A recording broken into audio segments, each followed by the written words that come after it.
Kisah kita dimulai di utara yang dingin membeku saat sebuah kereta kuda mendekati kastil Phoenix yang megah. Di dalamnya duduk Yelena yang cantik bersama pamannya Count Dalkan. Di sampingnya dia mengumumkan kedatangan Grand Duchess yang baru. Saat pintu terbuka, Yelena tertegun. Bagian dalam mansion itu bukanlah tanah tandus yang beku, melainkan taman sihir yang menakjubkan, yang tumbuh subur melawan hawa dingin. Pamannya menyatakan ini adalah rumah barunya, dan dia setuju dalam diam sambil melangkah maju. Dia memikirkan takdirnya untuk menikahi Grand Duke dari utara, seorang pria yang belum pernah ia lihat sekalipun. Para staf kastil segera mulai bergosip tentang Grand Duchess yang baru. Bisikan-bisikan pun menyebar, bahwa dia adalah orang barbar dari pulau terpencil, seseorang yang ditukar dengan batu sihir. Pamannya Count Dalkan memperingatkannya bahwa orang utara itu dingin, tapi Yelena meyakinkannya bahwa itu tidak apa-apa. Dia tahu ada benarnya juga perkataan mereka. Tapi dia bertekad melakukan apa saja demi sukunya. Dengan tekad yang tenang dia menurunkan tudungnya. Dia memperkenalkan dirinya sebagai Yelena, berharap mereka semua bisa akur. Para pelayan terdiam membisu, benar-benar terkejut oleh kecantikannya yang luar biasa. 7 orang staf langsung panik saat sesosok pria jangkung masuk ke aula. Dia adalah Theodore Phoenix, sang Grand Duke, yang tubuhnya dipenuhi bekas perburuan yang mengerikan dari ujung kepala sampai ujung kaki. Dengan senyum dingin, dia mengulurkan tangannya yang kotor kepada pengantin barunya, jelas-jelas mencoba menakutinya, tapi Yelena tidak bergeming sedikit pun. Dia dengan tenang menyambut tangannya, menatapnya dengan mata penuh rasa ingin tahu. Merasa terkejut, Theo mengungkapkan sesuatu yang mengejutkan. Tidak akan ada pernikahan. Kenapa?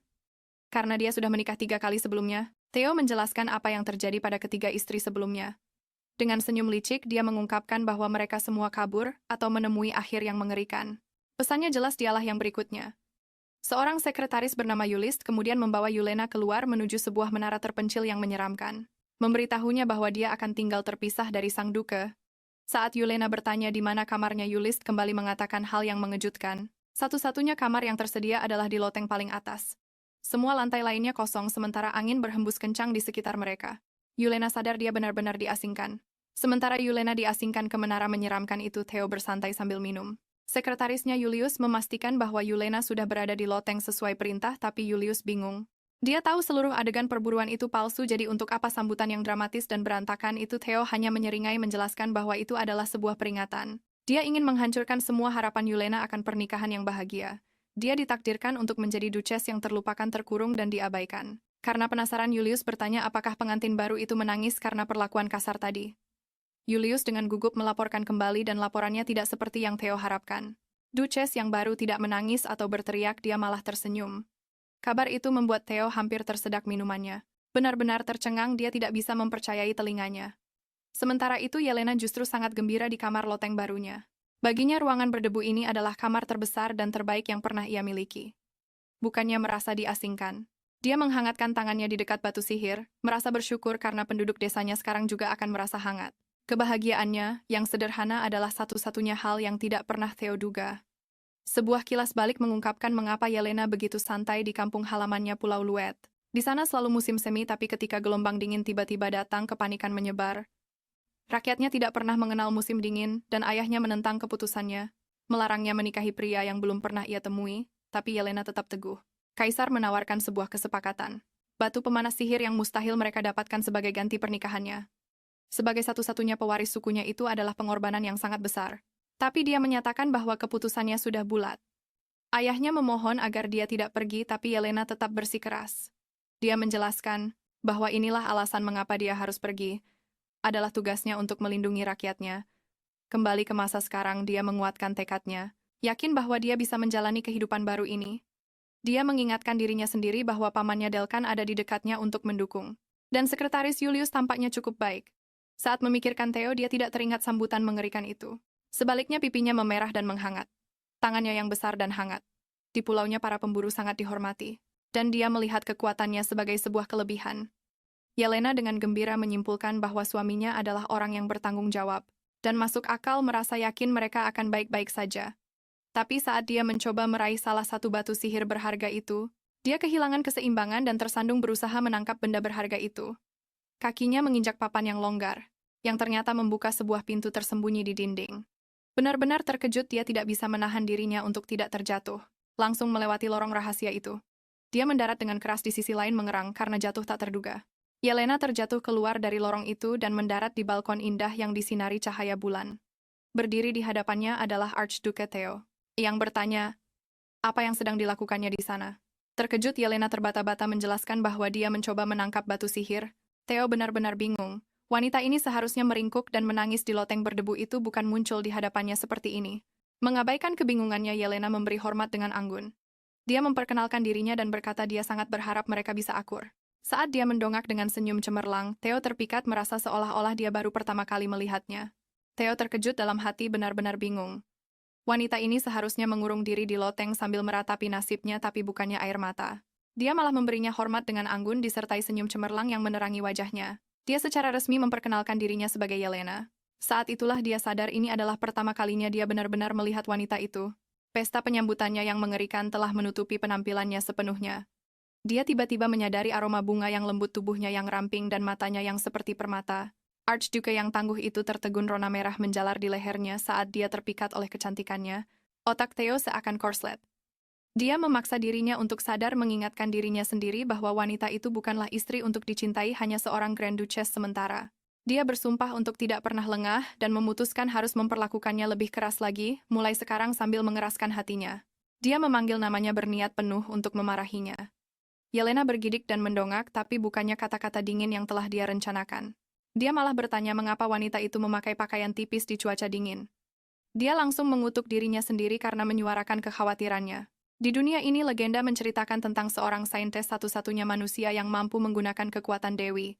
Selama berabad-abad dia hanyalah mitos. Sampai sebuah metode untuk mencuri kekuatan suci itu ditemukan. 2 bulan yang lalu, sebuah surat rahasia dari Count Delkan jatuh ke tangan Theo, mengungkap sebuah konspirasi yang mengejutkan. Pengantin barunya Yelena adalah saintis yang diramalkan. Kaisar berencana menggunakan pernikahan mereka untuk melakukan ritual pengikat jiwa yang disebut ukiran kerajaan, lalu menjadikannya tumbal untuk merebut kekuatannya, tapi ada satu kelemahan besar. Theo adalah satu-satunya bangsawan yang belum pernah diukir. Surat dari Count Duncan mengungkap kebenaran yang kelam. Ukiran kerajaan adalah sebuah kontrak pengikat jiwa.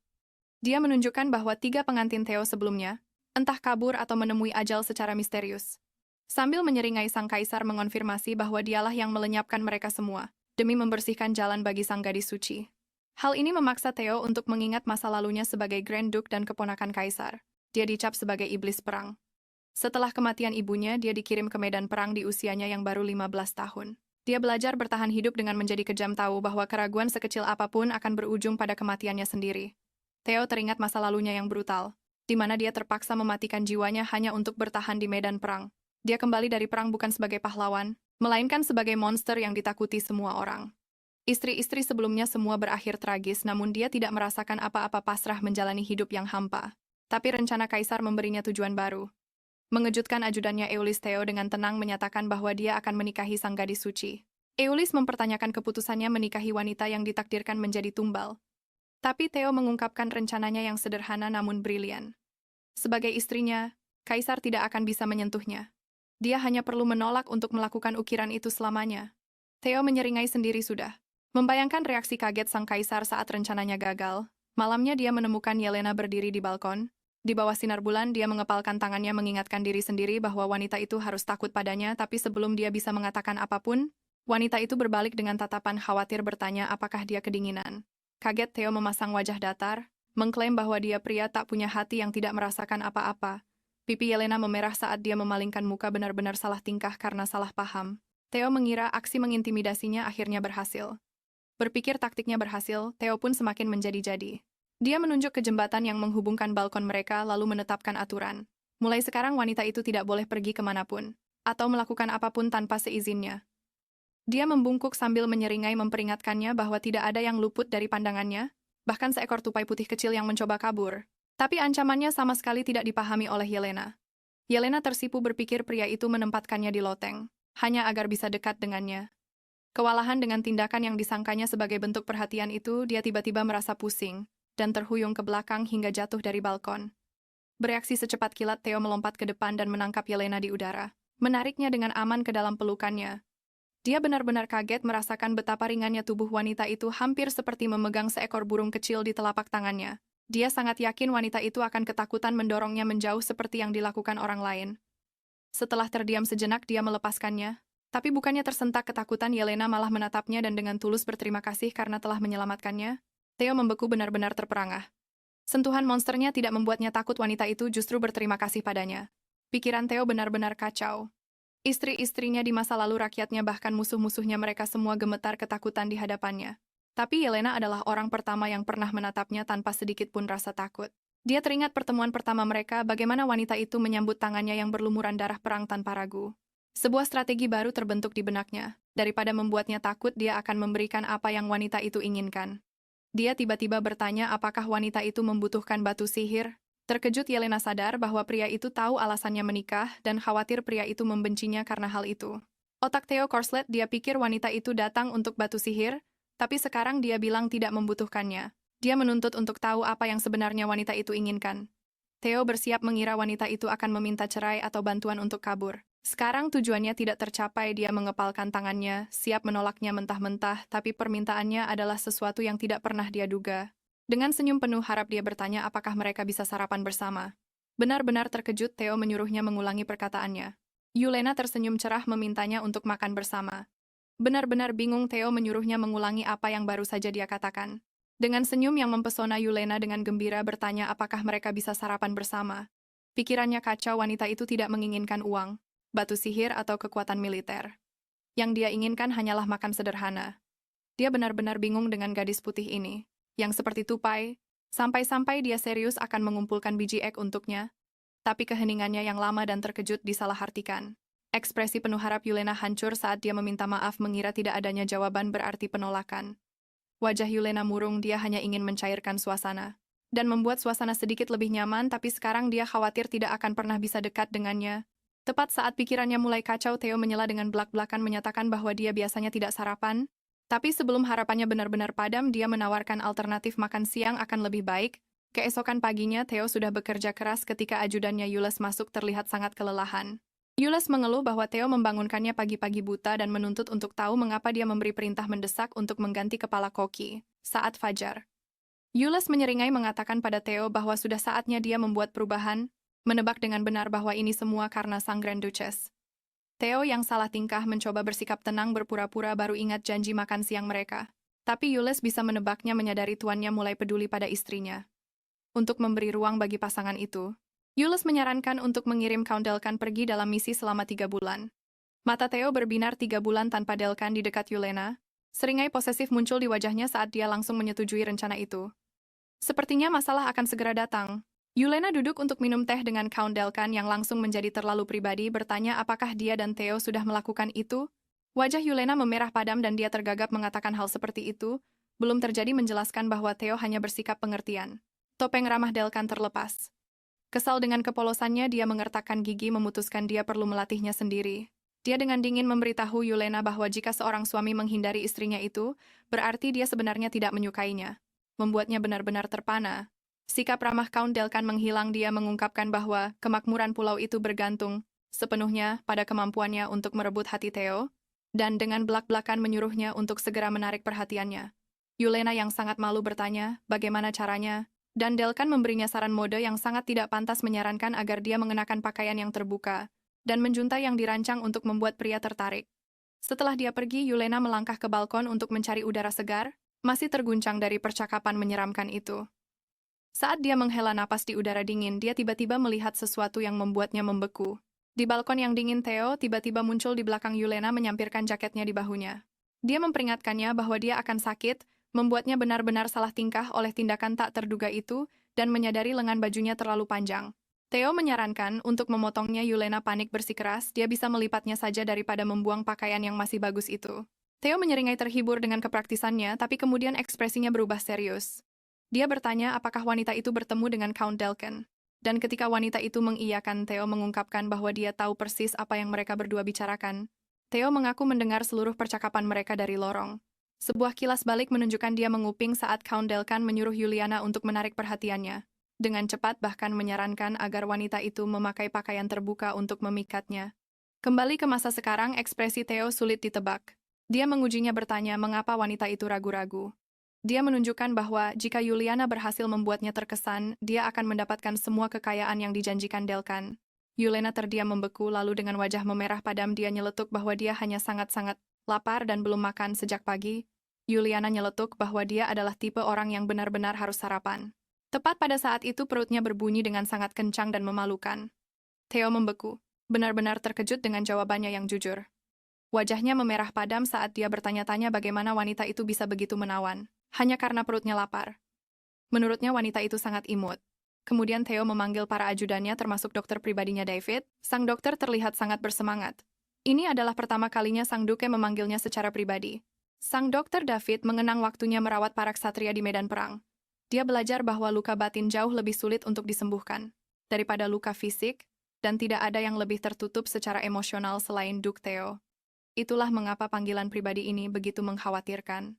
Di kantor Theo, David bertanya apakah gejalanya parah dan Theo mengiyakan. Sambil menyiapkan buku catatannya, sang dokter meminta rinciannya. Dengan ekspresi yang sangat serius, Theo mencondongkan tubuh ke depan dan mengumumkan bahwa dia yakin dirinya telah dikutuk. Membuat para ajudannya benar-benar terkejut dan bingung. Mereka sama sekali tidak mengerti. Theo pun memperjelas sumber kutukannya. Dia menjelaskan bahwa dia sedang memelihara sesuatu. David sang dokter menebak itu adalah kuda baru. Theo menggelengkan kepalanya. Itu adalah sejenis burung gelatik yang istimewa. Dia menggambarkannya berwarna putih berbulu halus dan memiliki aroma bunga yang manis. Burung itu benar-benar menggemaskan akunya, tapi dia yakin burung ini sedang menyihirnya ketika David menanyakan gejala spesifiknya. Theo menggebrak meja dengan gugup. Dia nyeletuk bahwa dia hanya ingin melihatnya sepanjang waktu.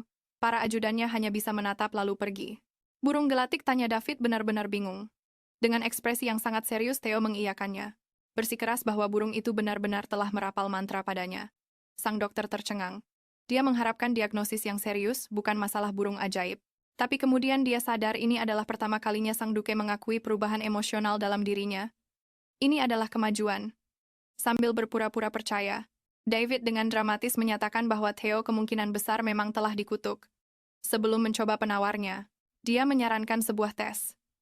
Theo harus menunjukkan burung gelatik ini kepada orang lain untuk memastikan kekuatan mantranya.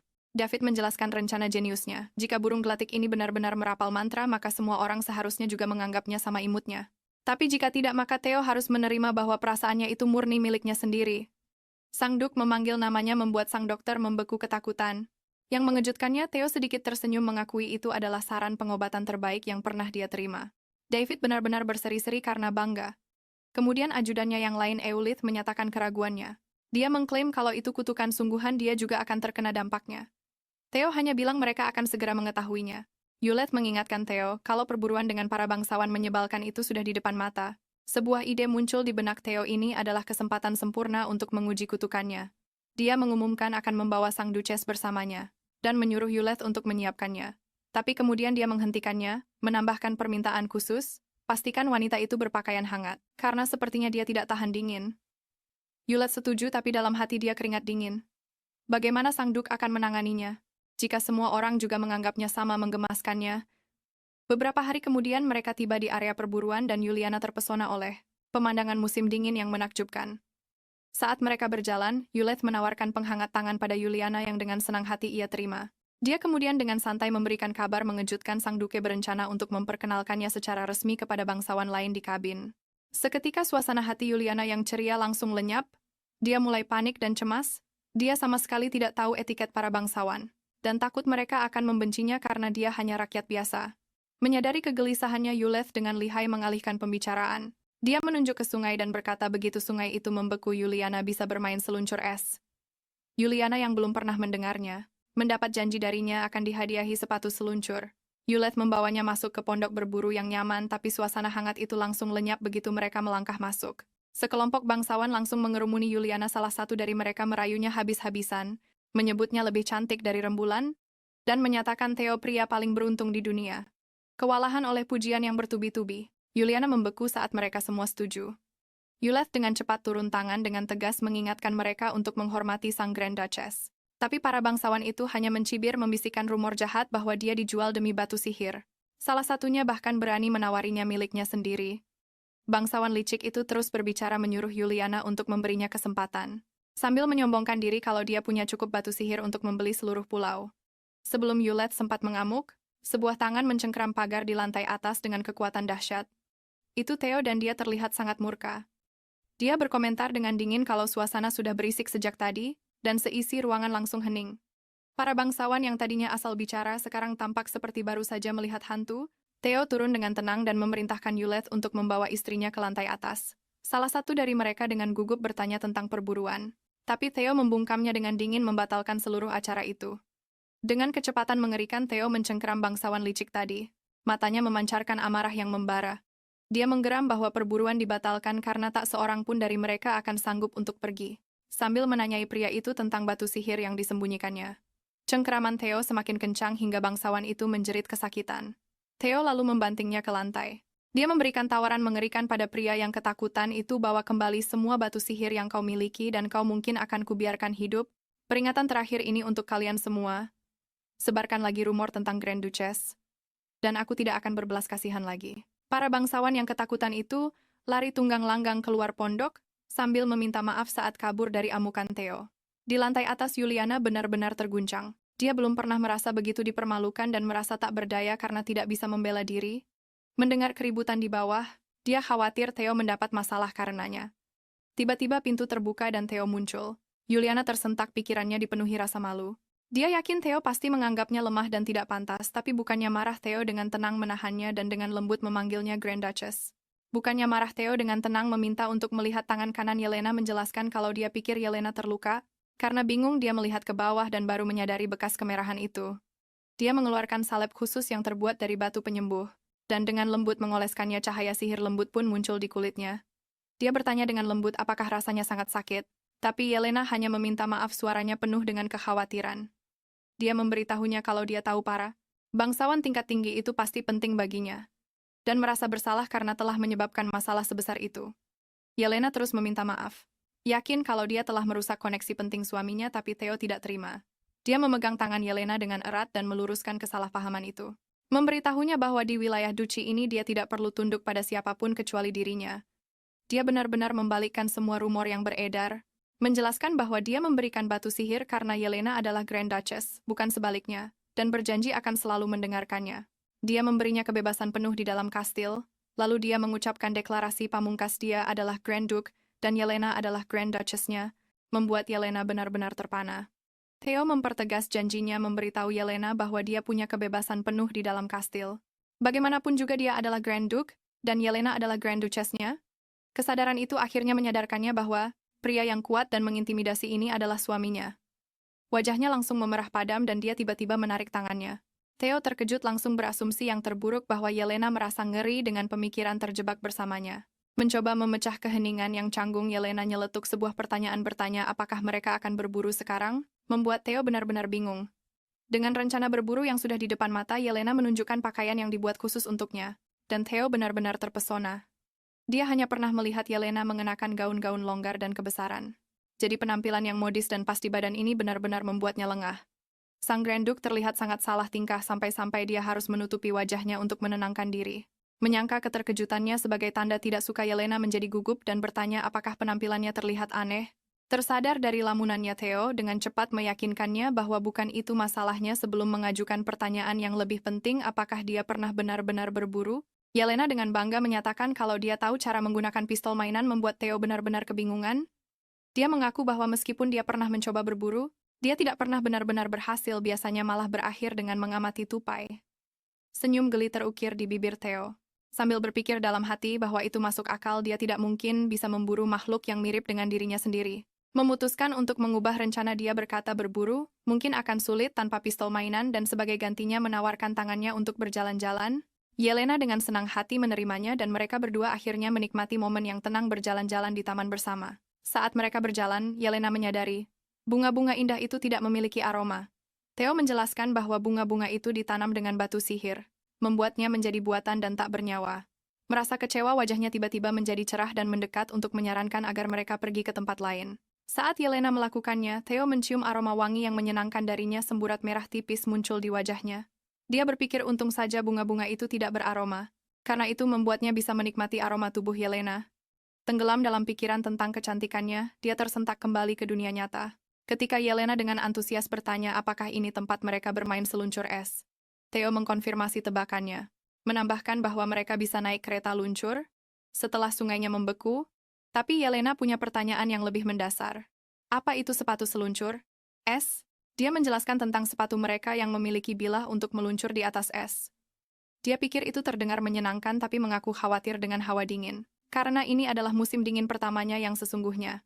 Dengan mata berbinar-binar dia bertanya apakah pria itu mau mengajarinya berseluncur es dan kereta luncur. Terkejut dengan keterus-terangannya, Theo pun setuju. Dia kemudian menyadari wanita itu menggigil dan karena merasa sedikit bersalah, dia langsung melepas jaketnya untuk diberikan pada Yelena. Tapi sebelum sempat Yelena mengeluarkan sepasang sarung tangan, Theo menegurnya karena tidak segera memakainya. Tapi wanita itu hanya tertawa menjelaskan kalau itu adalah hadiah dari sekretarisnya Yulit sambil tersenyum manis. Dia menambahkan bahwa menurutnya Yulit adalah orang yang sangat baik dan lembut. Pernyataan ini benar-benar membuat Theo syok berat. Otaknya langsung membayangkan Yulit yang sebenarnya seorang ahli taktik kejam yang menendang para bangsawan keluar dari rapat dan mengomelinya tanpa henti. Saat Theo menjerit dalam hati melihat kenaifan Yelena Yulit, tiba-tiba merasa merinding bertanya-tanya apakah tuannya lupa menutup jendela. Saat Yelena memuji-muji sekretarisnya, tiba-tiba bulu kuduk Theo berdiri. Dia langsung paham apa yang terjadi. Hadiah itu. Yulit memberinya hadiah dan sekarang Yelena menganggapnya orang suci. Ini memicu sebuah misi baru bagi sang Grand Duke. Dia memutuskan harus memberinya hadiah juga, sesuatu yang akan membuat Yelena melihatnya sebagai pria yang baik dan lembut. Kembali di kamarnya, dia memilah-milah permata dan tiara yang tak ternilai harganya, menolak semuanya satu persatu. Tidak ada satupun barang mencolok yang terasa cocok. Dia bertekad untuk menemukan hadiah yang sempurna untuk mengubah pandangan wanita itu tentangnya. Setelah lama mencari, Theo akhirnya memilih hadiah yang sempurna, sepasang anting merah yang sangat indah. Tepat pada saat itu Yulit masuk untuk melaporkan bahwa Grand Duke telah mencopot jabatan sekelompok bangsawan. Sambil menatap sekretarisnya yang kejam itu, Theo dengan sinis menyebutnya baik dan lembut sambil menyinggung sarung tangan yang diberikannya pada Yelena. Yulit yang jadi salah tingkah, menyarankan agar sang Grand Duke juga memberinya hadiah. Theo mengungkapkan bahwa memang itulah rencananya. Dia mengangkat sebuah anting dan Yulit langsung melongo. Itu adalah pusaka tak ternilai dari ibu Theo sendiri. Yulit hampir memohon agar Theo berpikir ulang mengingatkannya. Kalau itu satu-satunya kenang-kenangan yang dia miliki dari ibunya. Tapi Theo tidak peduli, dengan santai mengatakan bahwa karena Yelena akan tinggal, maka tidak ada masalah. Dalam benaknya hadiah penuh makna ini jauh lebih baik daripada sekadar sarung tangan kebesaran. Memutuskan untuk bertindak, sekarang dia berdiri dan berjalan ke arah rak buku, tapi kemudian dengan sebuah gerakan penuh kuasa, dia melempar kotak anting berharga itu ke Yulit.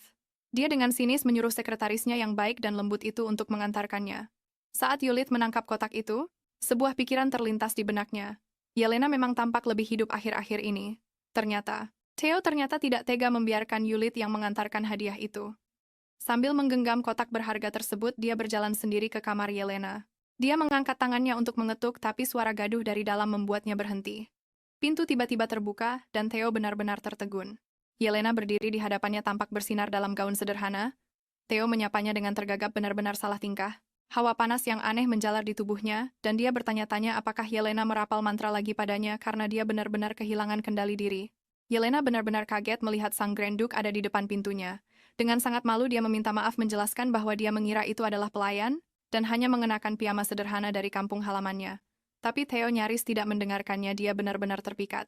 Bertindak murni karena impuls, dia nyeletuk bahwa mulai sekarang wanita itu hanya boleh memakai pakaian itu di hadapannya, sebelum akhirnya sadar dengan apa yang baru saja dia ucapkan. Dia mencoba meralat ucapannya tergagap kalau dia sebenarnya datang untuk memberinya sesuatu.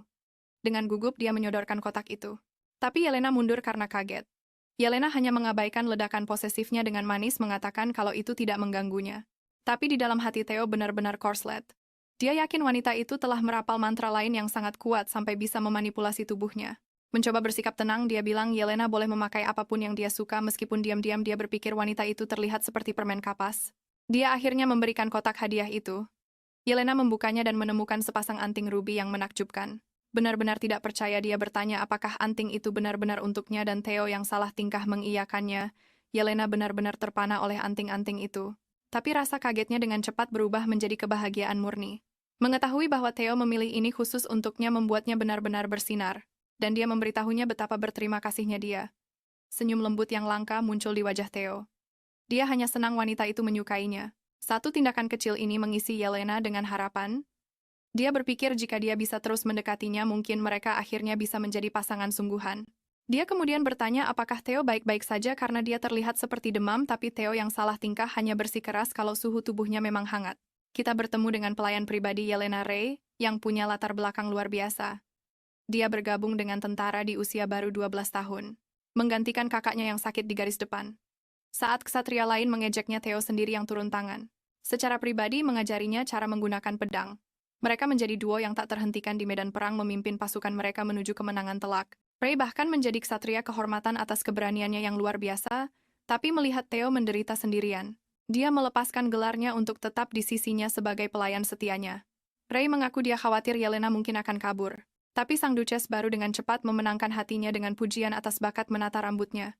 Melihat hati Yelena yang lembut, Ray merasakan secercah harapan bahwa Yelena akhirnya bisa membuat Theo bahagia, tapi harapan itu hancur saat sarapan. Yelena mencoba memulai percakapan menanyakan bunga kesukaannya, dan mengundangnya minum teh, tapi Theo dengan dingin menolaknya mentah-mentah. Mengatakan dia sibuk dan akan mengirim teh ke kamarnya saja.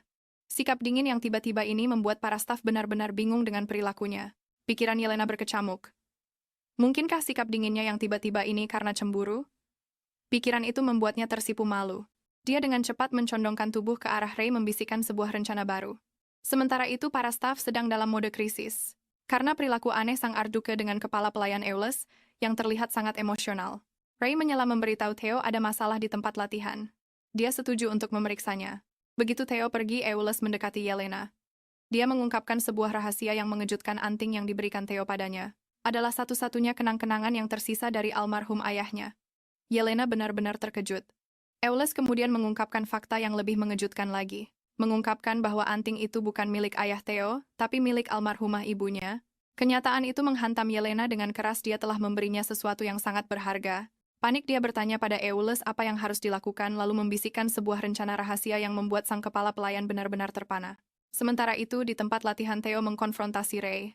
Dia merasakan Ray merencanakan sesuatu dan bertanya apakah Ray berencana untuk mengkhianatinya. Tapi Ray tidak gentar. Dia dengan berani bertanya mengapa Theo begitu dingin pada Yelena, mempertanyakan apakah Theo tidak menyukainya. Theo dengan cepat menyangkal kalau dia tidak menyukai Yelena, tapi Ray bisa melihat menembus akting sok kuatnya, membalas dengan mengatakan bahwa Theo sebenarnya hanya takut. Yelena tidak merasakan hal yang sama padanya. Dia langsung putus asa bergumam kalau itu masuk akal. Kenapa juga dia mau suka dengan pria yang mengabaikannya? Mencoba menyelamatkan harga dirinya, dia dengan canggung bertanya apakah Yelena pernah bilang akan memakai anting-anting itu. Ray menyebutnya kekanak-kanakan. Mengatakan kalau Yelena mungkin hanya menyimpan hadiah berharga itu untuk acara spesial. Logika sederhana itu langsung menyadarkan Theo. Dia sadar telah mengambil kesimpulan terlalu cepat dan memutuskan harus segera minta maaf. Yelena bergegas menghentikan Theo, sambil terengah-engah saat menunjukkan kotak anting itu. Dia mengungkapkan kalau dia tahu kebenarannya anting itu adalah satu-satunya harta peninggalan ibunya. Theo terkejut dan bertanya bagaimana Yelena bisa tahu. Merasakan betapa berharganya hadiah itu, Yelena bilang dia tidak bisa menerima sesuatu yang begitu bernilai. Karena salah paham total, hati Theo langsung hancur. Dia mengira anting itu menjadi beban, dan dengan canggung meminta maaf karena telah memaksanya. Panik Yelena menggenggam kotak itu, bersikeras kalau Theo salah paham. Saat Theo makin kalut, Yelena melangkah mendekat. Akhirnya mengungkapkan alasan sebenarnya kenapa dia tidak bisa memakai anting-anting itu. Bukan karena dia tidak menyukainya, tapi karena telinganya belum pernah ditindik. Pengakuan sederhana itu membuat Theo terdiam sementara rona merah menjalar di lehernya. Saat dia menyadari betapa salahnya dia, Yelena menjelaskan kalau dia sangat ingin memakainya tapi terlalu takut untuk menindik telinganya sendiri. Menatap lurus ke matanya, Yelena mengangkat kotak berharga itu dan bertanya pada sang Grand Duke, apakah dia bersedia membantunya. Dengan pipi merona, Yelena mengaku kalau dia sangat ingin memakai anting-anting yang indah itu, anting-anting ruby. Menatap langsung ke matanya, dia mengangkat kotak berharga itu dan bertanya apakah Theo bersedia membantunya. Tertegun, Theo bertanya apakah Yelena benar-benar yakin. Yelena mengiyakan, dia bilang sudah lama ingin mencobanya. Dia menunjukkan sebuah tanda kecil di belakang telinganya, menjelaskan kalau ayahnya yang membuat tanda itu dengan jarum. Karena pengalaman itulah dia bilang bisa mempercayakan hal ini padanya. Dengan perasaan tenang sepenuhnya. Mendengar kepercayaan Yelena yang tak tergoyahkan, Theo setuju dan mencondongkan tubuhnya mendekat, siap untuk memulai. Dengan wajahnya yang hanya berjarak beberapa senti, jantung Yelena berdebar begitu kencang sampai dia yakin Theo bisa mendengarnya. Theo memperingatkannya kalau ini akan terasa sakit, tapi dia berjanji akan melakukannya dengan cepat. Dengan tangan yang mantap, dia menyelesaikan tugasnya dalam sekejap, tapi saat setetes kecil darah muncul, Theo langsung panik total. Dia memegang Yelena, bertanya apakah dia baik-baik saja dan bersiap memanggil dokter. Yang mengejutkannya, Yelena menghentikannya dengan tatapan mantap. Dia bersikeras bisa menahannya. Mengingatkannya kalau mereka tidak bisa berhenti sekarang. Masih ada satu telinga lagi yang harus ditindik. Yelena bertanya apakah dia harus menindik telinga satunya sendiri. Sambil menarik napas, Theo bersikeras akan menyelesaikan tugasnya. Setelah semuanya selesai, anting-anting ruby yang berkilauan itu terpasang dengan sempurna. Yelena menoleh padanya, wajahnya berseri-seri dan bertanya bagaimana penampilannya. Theo benar-benar terpesona, dan pelan-pelan berkata kalau Yelena terlihat cantik. Yelena berjanji akan menjaga pusaka ibunya. Penyebutan nama ibunya memicu sebuah kenangan yang terlupakan. Dan Sang Duke tiba-tiba dilanda emosi kuat yang sudah bertahun-tahun tidak dia rasakan. Pikiran Sang Duke dilemparkan ke dalam badai yang kacau. Saat sebuah kenangan pahit kembali muncul ke permukaan. Dia melihat bayangan ibunya terbaring kaku di tengah salju putih tak berujung. Adegan itu kemudian beralih ke percakapan terakhir mereka. Ibunya yang cantik tersenyum memberitahu Theo kecil kalau dia akan segera kembali, dan bahwa Theo harus melindungi Kadipaten selama kepergiannya. Bocah kecil itu berjanji akan melakukannya sama sekali tidak sadar. Kalau itu adalah janji yang tidak akan pernah bisa ibunya tepati, dan sebuah misi yang akan menghantuinya selamanya. Pikiran Sang Duke kembali teringat pada ibunya. Karen Rose, seorang Grand Duchess yang menganggap dirinya ksatria rakyat. Theo teringat saat ibunya pergi atas perintah kekaisaran untuk menyelidiki mata badai. Cerita resminya adalah dia gugur secara terhormat demi Kadipaten, tapi kenyataan yang mengerikan adalah Theo menemukannya di tengah salju memohon agar ibunya bangun. Ibunya telah mengorbankan segalanya untuk Baron di utara. Pada saat itu juga, dia bersumpah kematian ibunya tidak akan sia-sia. Tidak ada waktu untuk berduka, hanya ada waktu untuk menjadi cukup kuat demi melindungi warisannya. Pikiran Sang Duke menjadi kacau. Dia menyadari anting-anting itu adalah satu-satunya benda yang bisa diambil kembali. Setelah akhir tragis ibunya, sebuah peninggalan dingin yang tidak pernah dia anggap berarti tapi sekarang melihatnya dipakai Yelena. Dia merasakan kesedihan luar biasa yang tiba-tiba. Sambil menatap istrinya, Theo mengakui dalam hati bahwa kehadiran wanita itu adalah sebuah kenyamanan. Dia meraih tangan Yelena dengan lembut memanggilnya Yuna. Wajah Yelena langsung berseri-seri menjelaskan bahwa itu adalah nama panggilan masa kecilnya dan bertanya apakah Theo mau menggunakannya. Dalam momen langka yang menunjukkan kerapuhannya, Theo mengungkapkan bahwa dia tidak punya nama panggilan dan mempersilakannya untuk memanggilnya Theo saja. Yelena dengan senang hati setuju memanggilnya Theo untuk pertama kalinya. Jantungnya berdebar-debar. Sambil bertanya-tanya apakah ini berarti Theo akhirnya menganggapnya sebagai seorang istri. Imajinasinya menjadi liar membayangkan masa depan yang sempurna, jalan-jalan romantis, panggilan sayang, dan bahkan memulai sebuah keluarga bersama. Tersadar kembali ke dunia nyata, dia menyadari semua itu hanyalah lamunan. Keesokan paginya Theo bangun dengan perasaan yang lebih damai dari sebelumnya. Dia tahu mereka telah membuat kemajuan tetapi mengakui jalan mereka masih panjang. Kemudian Yelena berada di taman. Menghela napas melihat pekerjaan menyiangi rumput yang sangat banyak di depannya. Di taman, Maylin menjelaskan bahwa batu sihir menjaga taman tetap hangat sepanjang tahun. Itulah sebabnya rumput liar tumbuh tanpa henti. Yuliana memperhatikan bahwa bunga-bunga itu tidak memiliki aroma, sebuah efek samping aneh dari sihir tersebut. Teringat akan rumahnya, wajahnya berseri-seri dengan antusias menggambarkan bunga-bunga wangi dan serangga bintang yang lucu di Pulau Lu. Kegembiraannya dengan cepat memudar. Saat dia teringat peringatan Count Delkin untuk tidak mengunjungi rumah agar tidak menjadi bahan omongan orang, untuk saat ini, yang bisa dia lakukan hanyalah menulis surat. Dia teringat surat terakhirnya yang memberitahu keluarganya bahwa Theo sangat pemberani dan pria paling tampan di utara. Yuliana tersipu malu, sangat malu karena menyebut Theo pria paling tampan di utara saat Maylin bertanya apakah dia baik-baik saja. Yuliana melihat Theo bersembunyi di semak-semak mawar setelah mendengar semuanya. Maylin yang juga menyadarinya, mencoba mengalihkan perhatian dengan berkomentar keras tentang rumput liar. Sudah terlambat, sadar Eulena. Dia harus jauh lebih berhati-hati dengan surat-suratnya mulai sekarang. Keluar dari tempat persembunyiannya, Theo pun duduk. Dia dengan lembut memberitahunya bahwa dia mengerti bagaimana rasanya rindu rumah sebelum bertanya apa maksudnya tentang surat itu.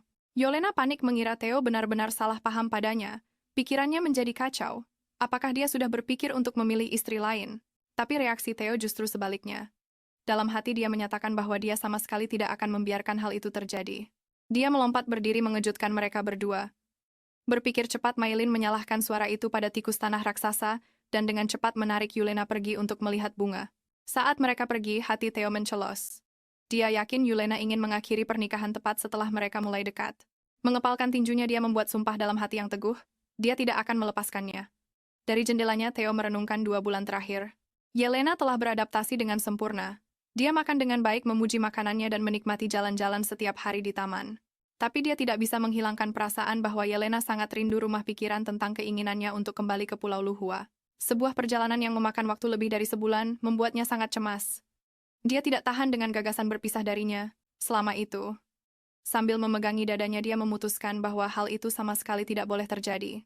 Tiba-tiba sebuah ide muncul di benaknya. Dengan secercah inspirasi, solusi hebat Theo muncul di benaknya.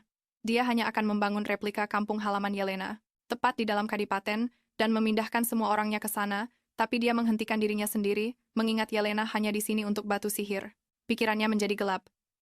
Jika Count Duncan atau Kekaisaran mencoba merebutnya, dia menggenggam sebuah belati kristal, bersumpah untuk menyingkirkan keduanya. Tiba-tiba sebuah ketukan memecah lamunan mengancamnya. Yelena memanggil namanya, dan ekspresi membunuhnya langsung lenyap digantikan oleh senyum yang mempesona saat dia dengan cepat menyembunyikan senjata itu di belakang punggungnya. Theo menyarankan agar Yuliana bisa mengunjungi kantornya, tapi dia dengan sopan menolak, tidak ingin mengganggunya saat bekerja. Di dalam hati Theo benar-benar kacau balau. Dia tahu jika makhluk kecil yang imut ini terus-terusan muncul, dia tidak akan pernah bisa menyelesaikan pekerjaan apapun. Pikirannya terganggu saat Yelena memanggil namanya. Dia mengulurkan tangannya menunjukkan tanaman kecil yang lembut yang ditemukannya di taman, dan bertanya apakah dia mau mencium baunya.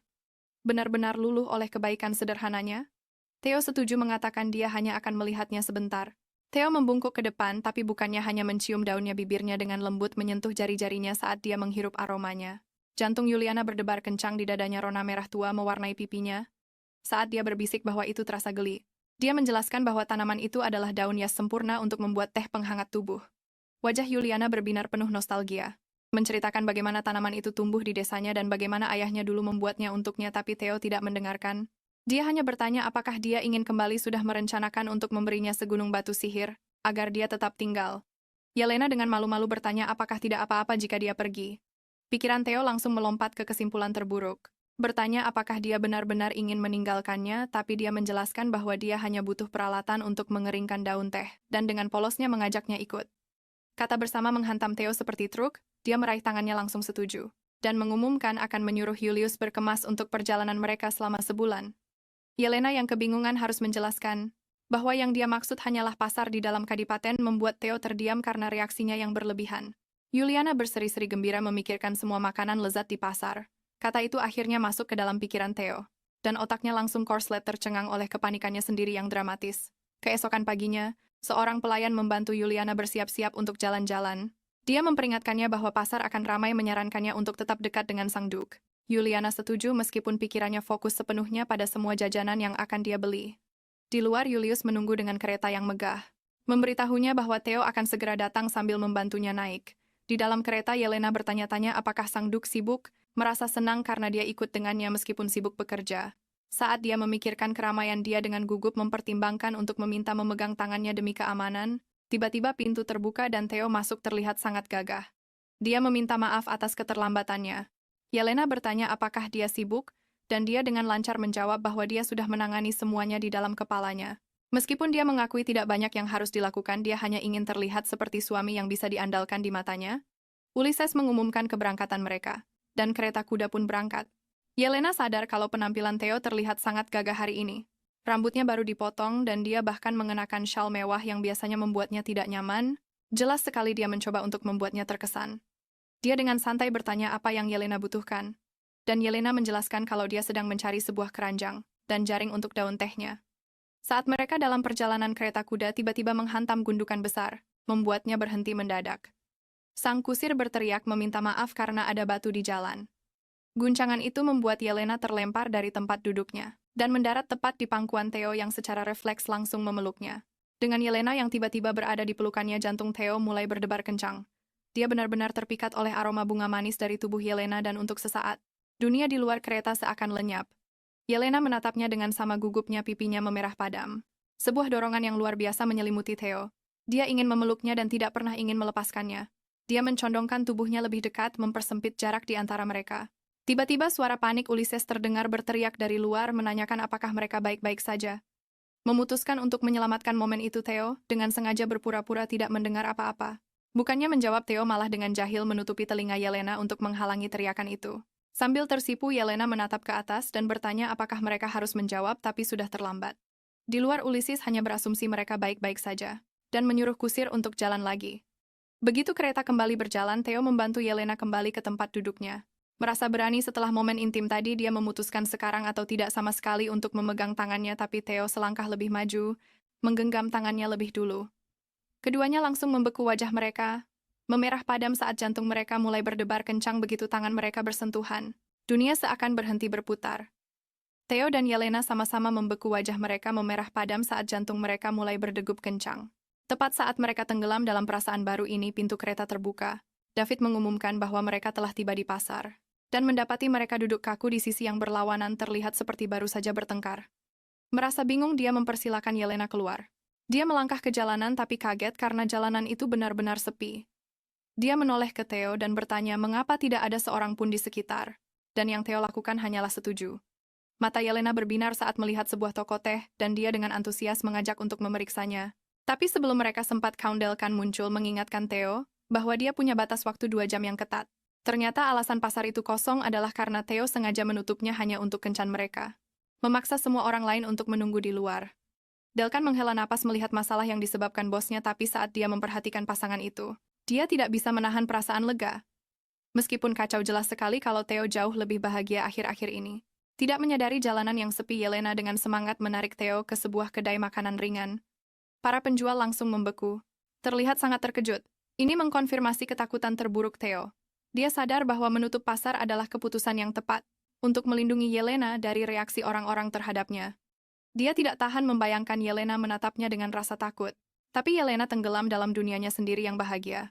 Melihat sate buah yang diceritakan Ray, dia dengan antusias mengajak Theo untuk mencobanya bersama. Mengambil pajangan besar sate stroberi dan mengejutkan penjual muda itu. Penjual muda itu benar-benar membeku. Yakin kalau Archduke yang menakutkan itu ada di sini untuk menghukumnya, karena lupa suatu urusan, tapi Yelena yang memancarkan kebahagiaan murni, hanya meminta bantuan untuk memilih sate buah terbaik. Penjual itu tertegun, rasa takutnya sirna saat dia terpesona oleh kecantikan Yelena. Setelah Yelena mengaku suka jeruk, dia menoleh ke Theo untuk meminta pendapatnya. Solusi dari Theo adalah beli semuanya. Yelena tertawa terbahak-bahak mengatakan kalau itu akan merusak makan malam mereka dan dengan manis menyarankan beli saja stroberi dan jeruknya untuk sekarang. Theo dengan lembut memberitahu Yelena untuk melakukan apa yang dia inginkan saat penjual menyerahkan sate buahnya. Para penonton berbisik, tidak percaya pria ini tidak mungkin monster seperti yang ada di rumor. Bersama Duchess yang cantik, dia lebih terlihat seperti pahlawan romantis. Tanpa menyadarinya, Yelena melihat penjual itu pucat dan bertanya apakah dia tidak sehat. Gadis itu dengan gugup mengaku, kakinya lemas karena terlalu lama berdiri. Dengan kebaikan hatinya, Yelena menawarkan untuk menjaga kiosnya agar dia bisa beristirahat, lalu menoleh ke Theo untuk meminta persetujuan. Dia langsung setuju membuat gadis yang ketakutan itu terjebak. Penjual muda itu pun buru-buru pergi, meninggalkan Yelena dan Theo yang bertanggung jawab atas kios buah itu. Sambil menunggu, suasana hati Yelena yang ceria berubah menjadi khawatir. Dia melihat ke jalanan yang sepi, dan bertanya pada Theo mengapa begitu sepi, khawatir buah-buahan si penjual akan busuk. Kata-kata sederhananya itu sangat menusuk Theo. Usahanya untuk melindunginya malah menyakiti orang-orang yang tidak bersalah. Tidak ingin membiarkannya khawatir, Theo memberikan perintah tanpa suara. Seketika pasar yang kosong itu dibanjiri orang. Yelena menatap takjub saat jalanan yang tadinya sunyi meledak dengan kehidupan dan obrolan. Seorang anak laki-laki kecil menunjuk sate buah dengan antusias, tetapi ayahnya membeku ketakutan dengan kehadiran Theo. Yelena yang selalu baik hati, menawari anak itu untuk mencicipi sate stroberinya yang dengan senang hati diterimanya. Mendapat sedikit keberanian, sang ayah membeli satu untuk putranya. Theo dengan pelan menyuruh mereka untuk menikmatinya, membuat pria itu terkejut dan merasa terhormat. Saat mereka berjalan pergi, Yelena memberitahu Theo bahwa dia bersenang-senang dan bertanya-tanya mengapa orang-orang begitu takut padanya. Memutuskan kalau itu karena pangkatnya, dia menyarankan agar mereka bersikap lebih alami dan menawarinya satu gigitan. Dalam upaya untuk berbagi makanannya, Yelena tidak sengaja memegang tangan Theo, membuat Archduke yang kaku itu membeku karena terkejut. Tanpa terpengaruh, dia dengan cepat sadar dan menyodorkan sate stroberi ke bibirnya. Dia dengan ragu-ragu menggigitnya. Semburat merah tipis muncul di pipinya. Sambil tersenyum cerah, dia bertanya apakah itu enak sambil sudah merencanakan kencan mereka berikutnya. Masih terpana oleh kehangatannya, Theo diam-diam setuju saat matahari terbenam di pasar yang ramai. Mereka berjalan ke tengah kerumunan, tangan mereka kini saling bertautan. Malamnya, Theo benar-benar tenggelam dalam dunianya sendiri, memutar ulang kejadian hari itu. Dia terus memikirkan bagaimana Yelena yang lebih dulu memegang tangannya. Wajahnya mulai memerah. Untuk pertama kalinya dia bertanya-tanya apakah mungkin saja dia juga merasakan sesuatu untuknya. Dia sangat bahagia sampai-sampai dia berpikir untuk membuka anggur spesial untuk merayakannya. Tepat pada saat itu ketukan di pintu membuyarkan lamunannya. Itu adalah ajudannya Eules yang mengonfirmasi bahwa dia telah membeli semua barang sisa dari pasar. Sesuai perintah Theo, Eules melaporkan bahwa perbuatan baik rahasia Theo sudah menciptakan rumor positif tentang sang Duchess, yang peduli pada rakyat. Theo yang masih tersipu menjelaskan bahwa dia hanya khawatir, tetapi suasana hangat itu lenyap saat Eules memberinya laporan serius. Count Delkan terlihat diam-diam bertemu dengan seorang pendeta senior di kuil utama. Kabut romantis Theo langsung menguap digantikan oleh fokus yang dingin dan tajam. Dia mengerti bahaya yang tersirat dari pertemuan ini. Julius dengan gugup mengonfirmasi informasi itu yang mengungkap nama operasinya masalah besar sudah pasti akan datang. Mata badai bukan sekadar nama sandi, itu adalah tempat nyata sebuah gunung salju ganas di mana badai salju tidak pernah berhenti. Di puncaknya berdiri kuil utama Davan, sebuah tempat yang sangat eksklusif, sehingga ingatan para pendeta yang pensiun akan dihapus bersih. Kembali di kantornya, Julius melaporkan bahwa Count Delkan ada di sana untuk mencari informasi tentang keluarga suci. Theo mendesak untuk mengetahui detailnya. Julius mengungkapkan kesimpulan mengejutkan dari pendeta senior, dia yakin Grand Duchess Juliana adalah sang santa. Theo terdiam tak bisa berkata-kata mencerna beratnya berita yang luar biasa ini.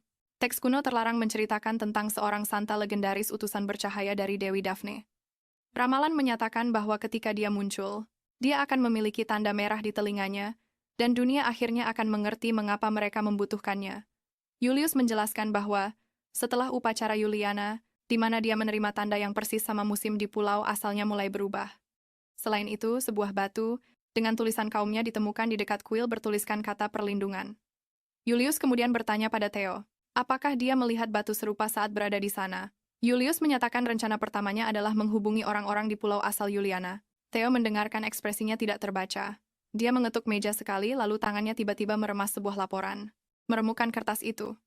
Nama operasi itu bergema di benaknya mata badai. Sementara itu, Julius benar-benar kelelahan terengah-engah saat menaiki tangga batu yang panjang. Dia memanggil saudara perempuannya Maylin. Dia muncul di puncak tangga menatap ke bawah dengan helaan napas kecewa. Dia bertanya apakah Julius benar-benar kesulitan hanya dengan beberapa anak tangga. Menyarankan agar dia sesekali mencoba duduk dan mengerjakan dokumen saja. Sebagai pelayan baru, dia dengan gugup bertanya pada Julius, seperti apa Grand Duchess itu? Dia menggambarkan Juliana sebagai orang yang baik hati, lembut, dan seseorang yang sangat dipedulikan oleh Grand Duke. Pelayan itu menjadi bersemangat menggosipkan kencan mereka baru-baru ini, dan betapa serasinya mereka berdua. Dengan panik, Julius segera menghentikannya, memperingatkannya untuk berhati-hati dengan ucapannya, dan tidak ceroboh. Dia mengetuk pintu besar mengumumkan bahwa dia telah membawa pelayan baru. Sebuah suara lembut mempersilahkan mereka masuk. Juliana berbalik dari meja riasnya, dengan senyum yang bersinar membuat pelayan baru itu benar-benar terpana dan tidak bisa berkata-kata. Pelayan baru itu yang benar-benar terpesona memperkenalkan dirinya sebagai Maylin Ardentin dan bersumpah akan melakukan yang terbaik. Juliana menyambutnya dengan senyum hangat. Dalam hati Maylin sangat terkejut, bertanya-tanya mengapa kakaknya, Julius, tidak pernah menyebutkan betapa luar biasa cantiknya sang Grand Duchess. Tidak sabar untuk memulai, Maylin mendapat izin untuk segera membantu Juliana. Melihat Juliana sedang bersiap-siap, dia menawarkan diri untuk menyelesaikan menyisir rambutnya. Saat dia menyisir helai-helai rambut putih selembut sutra itu, Maylin tidak bisa menahan diri untuk tidak memuji betapa cantiknya Juliana yang begitu memesona. Maylin memuji rambut Juliana yang memikat seperti salju pertama. Dia terkejut ketika Juliana mengaku belum pernah melihat salju, karena salju tidak pernah turun di tempat tinggalnya. Dengan antusias, Maylin menceritakan sebuah legenda romantis, jika kau mengalami salju pertama turun, bersama orang yang kau cintai, kau dijamin akan hidup bahagia selamanya. Saat pelayan itu selesai menata rambutnya dengan pita, Juliana diam-diam merenungkan gagasan ini. Senyum kecil tersungging di bibirnya saat dia membayangkan masa depan bersama Theo, berharap mereka akan benar-benar bahagia bersama seperti pasangan suami istri sungguhan yang berjalan-jalan di taman. Yelena mendapatkan sebuah ide. Dia bertanya pada Milan apa yang biasa dilakukan penduduk setempat untuk bersenang-senang menyebutkan festival atau toko kue terkenal. Dia menjelaskan karena Theo sering bepergian untuk bekerja, dia ingin bisa menjelajahi wilayah kekuasaan itu bersamanya saat suaminya itu kembali. Melihat rona merah penuh harap di wajah Yelena, Milan sadar kalau majikan barunya itu benar-benar sedang jatuh cinta. Pelayan yang bersemangat itu berjanji akan membuat daftar tempat kencan terbaik. Yelena lalu menyarankan agar mereka pergi memeriksa Menara Putih dan mendekorasi beberapa kamar kosong bersama. Tepat saat Yelena dan Milan hendak menuju Menara Putih, tiba-tiba Theo muncul. Wajah Yelena langsung berseri saat memanggil nama Theo.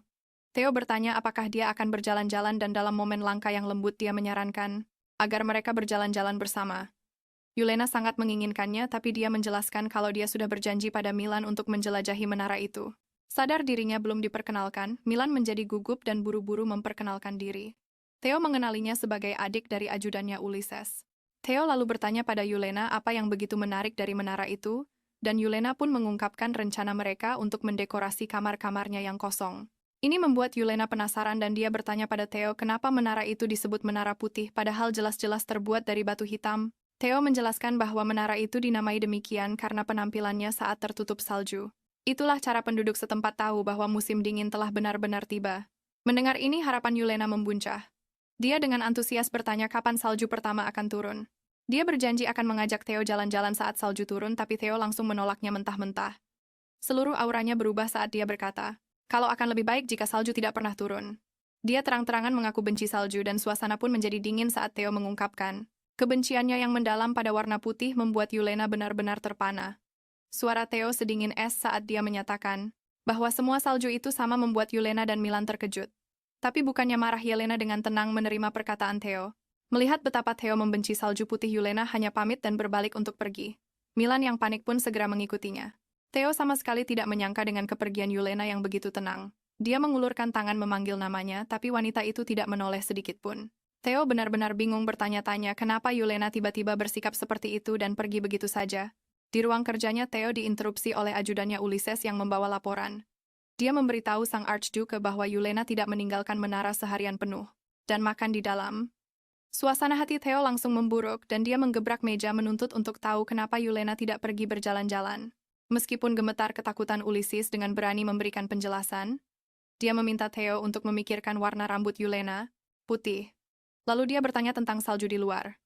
Hubungannya sangat jelas, Yulena menghindarinya karena kebencian Theo pada warna putih. Ulysses dengan berani menyimpulkan untuk atasannya yang tidak peka itu bertanya, apakah kebenciannya pada salju juga berlaku untuk rambut putih Yulena. Theo meledak marah menuntut penjelasan apa yang Ulysses bicarakan. Ajudan yang ketakutan itu menjelaskan bahwa karena orang-orang sering berkata rambut Yulena mirip salju, Yulena mungkin mengira kata-kata kasar Theo ditujukan padanya. Karena sangat marah, Theo mencengkeram Ulysses berteriak kalau itu sama sekali tidak sama. Dia bersikeras rambut Yelena bukan sekadar putih tapi bersinar seperti mentari. Tapi Ulysses menegaskan kalau hal itu tidak penting. Yang terpenting adalah Yulena merasa tersakiti. Setelah Ulysses pamit, Theo mengepalkan tinjunya. Dengan tekad bulat, dia tidak bisa membiarkan kesalahpahaman ini berlarut-larut dan memutuskan harus segera menemui Yulena untuk meluruskan semuanya. Theo bergegas ke menara dan mengetuk pintu Yulena. Dia memanggil dengan gugup menjelaskan bahwa dia harus berbicara empat mata dengannya. Saat dia membiarkannya masuk, dia benar-benar terpana. Yulena terkubur dalam selimut putih besar dan lembut yang menyerupai burung hantu bulat. Bingung, dia bertanya apakah dia boleh duduk, lalu mempertanyakan apakah dia merasa sesak dalam selimut itu. Namun dari dalam kepompong bulu pribadinya, Yulena hanya bersikeras bahwa dia baik-baik saja, membuat sang adipati bingung total. Dari dalam kepompong selimutnya, Yulena akhirnya mengajukan pertanyaan yang ada di pikirannya, apakah dia membenci rambutnya karena terlihat seperti salju? Sebagai jawaban, Theo melangkah maju, dan dengan lembut menarik tudung berbulu dari kepalanya. Dia dengan tegas membantahnya, mengaku bahwa dia tidak pernah menganggap rambutnya seperti salju. Sebaliknya, dia mengakui bahwa dia selalu menganggapnya sangat indah. Matanya membelalak tidak percaya, menyisir sehelai rambut perak. Theo bersumpah itu benar, dan dengan tulus meminta maaf karena telah menyakitinya. Memohon agar dia mau berjalan-jalan lagi. Yulena langsung ke inti permasalahan, bertanya mengapa Theo sangat membenci salju. Dia menegang sebelum meledakkan bom ibunya meninggal karena itu. Terkejut Yulena mendengarkan saat dia mengungkapkan kisah tragis itu. Bertahun-tahun lalu rakyat mereka menderita musim dingin yang brutal tanpa batu sihir untuk pemanas. Kekaisaran menawarkan kesepakatan menyelidiki mata badai misterius, dan mereka akan mendapat pasokan. Ibunya sang Adipati Agung pergi dalam misi itu untuk menyelamatkan mereka. Dia berjanji akan kembali tapi tidak pernah kembali. Theo mengungkapkan detail tragis terakhir, mereka tidak bisa menjangkau ibunya karena dia terkubur sepenuhnya dalam salju. Itulah sebabnya dia sangat membencinya. Dia mengaku bahwa pada usia 15 tahun dia mencoba mengambil kembali tubuh ibunya tapi tidak berdaya melakukannya sendirian. Yulena segera meminta maaf tapi Theo menenangkannya. Dia dengan lembut menyentuh anting-antingnya hadiah dari ibunya, dan mengakui bahwa melihatnya memakainya adalah penghiburan besar. Saat dia pergi, Yulena bertanya apakah dia akan minum lagi malam ini. Ketahuan mereka berdua diam-diam mengintai satu sama lain. Melalui celah pintu, Yulena malu-malu bertanya apakah dia bisa minum bersamanya di kamar. Theo benar-benar terkejut dengan permintaan berani itu. Dia menjelaskan bahwa dia terlihat sangat sedih saat berbicara dan dia ingin menghiburnya dengan senyum cerah. Dia menambahkan bahwa dia dengar minum bisa memberi keberanian untuk melakukan hal-hal yang biasanya tidak bisa dilakukan. Terbata-bata Theo yang gugup bertanya apakah dia pernah minum alkohol sebelumnya. Dia dengan ceria mengaku pernah minum segelas anggur di kapal dan manis meminta dia mengajarinya. Dalam hati Yulena menguatkan diri, menyadari malam ini dia butuh keberanian. Theo setuju. Theo kembali membawa keranjang berisi anggur dan buah yang dipilih dengan hati-hati, tapi dia terlambat. Melihat pantulannya, dia mencatat dalam hati bahwa dia sudah malas berlatih dan harus kembali fokus. Dia diam-diam masuk ke kamar Eulalia dengan membawa sampannya yang dipilih khusus untuknya, tapi menemukan dia sudah Tertidur pulas di tempat tidur. Mengira dia pasti kelelahan setelah membersihkan, dia memutuskan untuk tidak membangunkannya. Sebagai gantinya dia meletakkan batu cahaya yang menyala di sampingnya dan duduk di lantai puas hanya mengawasinya. Saat Theo mengamati Yulena tidur, dia benar-benar terpikat. Dia pikir dia cantik saat membuka mata, tapi entah bagaimana sama menawannya saat tertutup. Pertarungan sengit berkecamuk di dalam dirinya. Satu bagian ingin menyentuhnya sementara yang lain berteriak bahwa dia sama sekali tidak boleh. Dia melihat sehelai rambutnya dekat bibir, mengambilnya sebagai alasan memberitahu dirinya sendiri bahwa dia hanya menggesernya. Dia perlahan menunduk, tapi tepat saat jarinya hampir menyentuh Yulena bergerak dalam tidurnya dan mengeluarkan suara kecil seperti mengembuskan napas. Tanpa sadar sama sekali, Yulena perlahan bangun bertanya-tanya apakah dia ketiduran. Saat pandangannya mulai jelas, dia sangat terkejut. Theo sedang duduk tepat di sana di atas ranjang, hanya berjarak beberapa senti darinya. Kaget, dia keceplosan menyebut nama Theo, dan dengan cepat meminta maaf karena tertidur. Namun Theo hanya memberinya senyuman manis, mengatakan kalau itu tidak apa-apa dan dia tidak menunggu lama. Dia mengeluarkan sebotol anggur, menyarankan agar mereka meminumnya sekarang. Tapi saat suasana mulai nyaman, sang pelayan Maylin nyelonong masuk dengan ucapan selamat pagi yang ceria dan langsung membeku. Benar-benar salah paham dengan adegan yang sangat canggung itu. Maylin terkesiap, wajahnya memerah padam karena sangat malu. Dia tergagap meminta maaf dan langsung ngibrit keluar kamar. Yulena menoleh ke arah Theo yang tampak sangat kesal, menunjukkan kalau hari pasti sudah pagi. Ketahuan berbohong, dia beralasan gudang anggur yang besar membuatnya lupa waktu. Mengalihkan pembicaraan, Yulena menyarankan untuk menyimpan anggur itu. Tapi kemudian dia berubah pikiran. Dia dengan lembut memegang lengan Theo, bersikeras kalau dia ingin mencicipi minuman itu, yang telah Theo pilih dengan sangat hati-hati untuknya. Terlihat jelas tersentuh oleh kebaikan sederhananya, sikap Theo melunak dan diam-diam setuju. Masih panik karena kesalahpahaman tadi, Maylin sambil menangis meminta maaf pada Yulena, berjanji tidak akan pernah lancang masuk lagi. Yulena menenangkan pelayan yang khawatir itu, lalu dengan cerdik mengalihkan pembicaraan bertanya tentang ibu Theo. Suasana hati Maylin berubah saat dia menceritakan mantan Grand Duchess Karen Rose sebagai seorang pahlawan yang sangat dicintai. Dia menjelaskan bahwa Karen Rose menghilang saat menyelidiki mata badai yang berbahaya, sebuah tempat yang membantu negeri mereka menjadi makmur. Fakta yang paling mengejutkan adalah Theo, dalam pencariannya yang putus asa secara pribadi, menerjang badai berbahaya itu untuk menemukan ibunya yang telah lama hilang. Maylin menjelaskan bahwa semua orang sangat ketakutan kalau Theo juga akan ikut menghilang. Para ksatria akhirnya berhasil menyelamatkannya dari badai ganas itu, tapi insiden tersebut meninggalkan luka yang dalam. Dia menjadi dingin dan menjaga jarak, terus-menerus menjerumuskan dirinya ke medan perang. Mendengar masa lalunya yang tragis, hati Yulena terasa sakit karena simpati, dan dia diam-diam bersumpah untuk menjaganya. Kemudian di sebuah perjamuan besar, Yulena yang tampil sangat memukau, menemukan Theo sedang duduk sendirian. Dia benar-benar terpana oleh kehadiran Yulena sampai-sampai nyaris tidak bisa bertanya apakah wanita itu datang untuknya.